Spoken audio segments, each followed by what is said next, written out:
मैं Paramjit Singh Pamma, chairman federation of Sadar Bazaar trades association. यहाँ पर सदर बाजार में इस समय सबसे बड़ी दिक्कत आ रही है, जो पार्किंग माफिया यहाँ पर हैवी होता जा रहा है। इसको लेकर व्यापारियों में काफ़ी रोष है और जगह जगह इन्होंने क्या किया है, 12 टूटी चौक से लेकर सदर बाजार थाने तक पूरी पार्किंग, दोनों तरफ की साइडों की पार्किंग दे दी है, जिसको लेकर व्यापारी आए दिन सड़कों पे उतरता रहता है। कभी एमसीडी कार्यालय पे पहुंचता है, कभी पुलिस के पास अपनी शिकायतें लेके पहुंचता है, क्योंकि माफिया ग्रुप जो है उसने क्या किया है, बॉडी बिल्डर लाकर और लोगों को धमकाने के लिए, व्यापारी को धमकाने के लिए कुछ ऐसे लड़के वहाँ पर लगा दिए हैं जो व्यापारी को धमकी देते हैं। इसकी जो शिकायत है पुलिस अधिकारियों को, उच्च अधिकारियों को भी की है, एमसीडी अधिकारियों को भी की है और यहाँ तक कि दिल्ली सरकार को भी की है, क्योंकि ये जो माफिया है ये आने वाले समय में सदर बाजार में व्यापार को बहुत नुकसान पहुंचाएगा और इसमें आपराधिक घटनाएं भी बढ़ेंगी। क्योंकि ज्वेलर्स की दुकानें हैं 12 टूटी चौक पे, वहां पर क्या होगा कि किसी ने आगे गाड़ी लगा दी तो जाम हो गया, वहीं पर ही लूटपाट हो जाएगी और इसको हम कभी नहीं रोक पाएंगे, क्योंकि साइडों पे तो गाड़ियां हैं और बीच में इन्होंने अपनी गाड़ी लगा दी तो कहाँ पर कोई निकल पाएगा। तो ये चीज़ें हैं, इसको ध्यान में रखते हुए हमारी ये समस्या चल रही है। इसके साथ साथ हमने डीसीपी साहब से मिले, जिसमें हमने ये भी कहा यहाँ पर सदर बाजार में दलालों की भी समस्या है बड़ी ज़्यादा। दलाल जो व्यापारियों को सामान कुछ दिखाते हैं और भेजते कुछ हैं, तो ये चीज़ कि जो व्यापारी लाख रुपए का सामान लेता है उसके घर पर 10,000 रुपये का या 20,000 रुपये का नहीं पहुंचता, खाली डब्बे पहुंचते हैं या उल्टा सीधा सामान भेजा जाता है।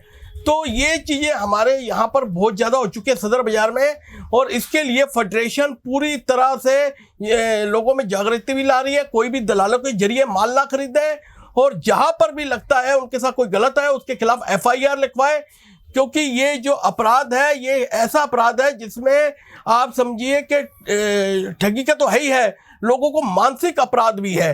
क्योंकि लोग जो है इस घटनाओं से कई डिप्रेशन में आ रहे हैं। कई व्यापारी जो है जो बाहर से आते हैं वो कर्जा लेकर आते हैं, कहीं से पैसा पकड़ के लाते हैं। जब वो लोगों को फ़ोन करते हैं तो उनको गाली गलौज करते हैं, वो लोग उनको धमकाते हैं, यहाँ तक कि कहते हैं कि प्रशासन हमारे साथ इन्वॉल्व है, तुमने जो करना है कर लो। मगर फेडरेशन ने कई लोगों के पैसे भी वापसी दिलवाए और आगे भी ये मुहिम चला रही है कि जिस प्रकार कोई भी दलाल हमें इस प्रकार की करते हुए मिला या हमें कोई शिकायत मिली, हम उसके खिलाफ FIR दर्ज कराएंगे। चेयरमैन श्री परमजीत सिंह पम्मा जी ने आपको सारा कुछ बताया। इस सिलसिले में अभी नवनियुक्त सक्सेना साहब जो लेफ्टिनेंट गवर्नर अपॉइंट हुए हैं, फेडरेशन का डेलीगेशन जल्दी ही उनसे भी मुलाकात करेगा और इस मामले में एक स्पेशल कमिश्नर अपॉइंट हुए हैं परवीन कुमार जी, जो कि मणिपुर से चीफ सेक्रेटरी होते थे, अब स्पेशल कमिश्नर अपॉइंट हुए हैं यहाँ पर दिल्ली को लुक आफ्टर करने के लिए। और MCD तीनों मिल चुकी हैं, उनके तीनों कमिश्नर के कमिश्नर बने हैं।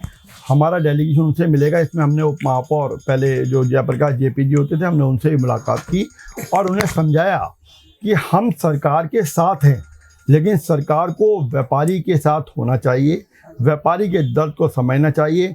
दिल्ली पुलिस और MCD माफिया का साथ ना दे, क्योंकि व्यापारी स्वाभिमानी है, व्यापारी करोड़ों रुपए टैक्स देता है और देश की जनता की सेवा करता है, रोजगार देता है।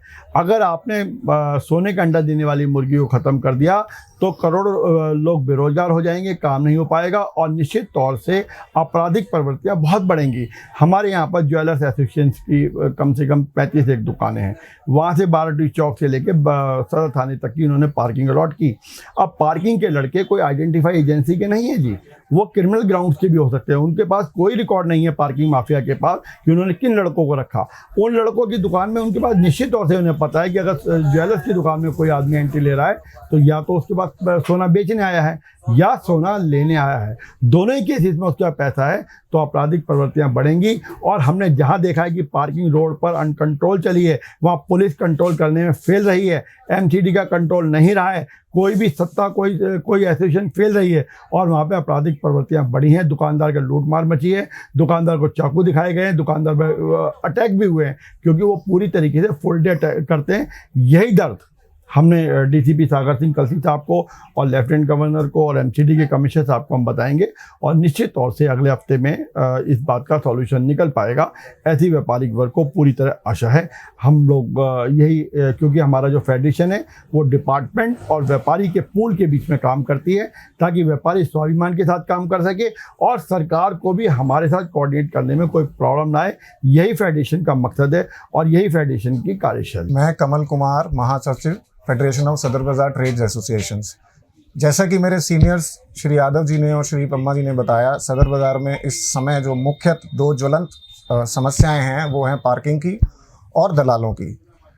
काफ़ी साल से सदर बाजार में सरफेस पार्किंग कोई अलाउड नहीं थी, और ऑलरेडी 2 पार्किंग्स हम लोगों के पास हैं जो एमसीडी के अंतर्गत चलती है, जो दुकानदारों की सुविधाओं के लिए बनी हुई हैं। ना जाने क्या सोच के सरफेस पार्किंग को अलाउ कर दिया गया है, जिसके लिए ना केवल यातायात की समस्या उत्पन्न हो गई है बल्कि कानून की भी बहुत ज़्यादा समस्या उत्पन्न हो गई है।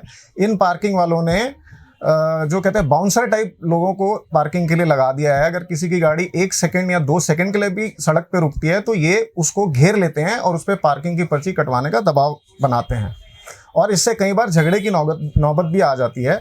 हमने उच्चाधिकारियों से भी मुलाकात की है, माननीय पूर्व महापौर श्री जेपी से भी हमने इस बारे में मुलाकात करके गुहार लगाई है, और उन्होंने हमको आश्वासन दिया है कि शीघ्र इस समस्या का निवारण किया जाएगा।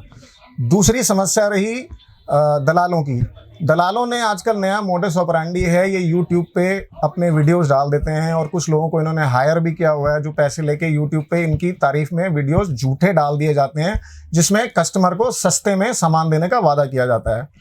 कस्टमर इनके झांसे में आकर इनको ऑनलाइन पैसे ट्रांसफ़र कर देता है, लेकिन जब उसको वापस उसका माल पहुंचता है तो वो कूड़ा करकट के अलावा कुछ नहीं होता। हर महीने में 3 या 4 हमारे पास इस तरह के केस आते हैं जो हम उसको सुलटाने की कोशिश करते हैं, लेकिन क्योंकि कस्टमर जो है दूर इलाके से आता है, वो पुलिस में एफआईआर कराने और उस पचड़े से बचने की कोशिश करता है, इसलिए हमारे पास आप समझिए 2-3% ही केस आते हैं और बाकी अननोटिस चले जाते हैं। अभी परसों भी मेरे पास एक पटियाला से दंपत्ति आए थे जिनको ऐसे ही यूट्यूब के माध्यम से लूटा गया था, और 72,000 रुपये ऑनलाइन लेके उनको माल नहीं भेजा गया था, या जो जरा सा भेजा भी गया था वो कूड़ा भेजा गया था। तो मैंने स्थानीय पुलिस का सहयोग लिया, आदरणीय पम्मा जी और यादव जी के गाइडेंस में उनको उनके पूरे पैसे वापस दिलवाए। लेकिन मेरा सबसे अनुरोध है कि सदर बाजार में जब भी आएँ दलालों के साथ ना जाएं, और ख़ास तौर पे यूट्यूब वगैरह पे इस तरह का कोई भी इश्तिहार या वीडियो देखकर इनके झांसे में ना फंसें और धोखाधड़ी से बचें।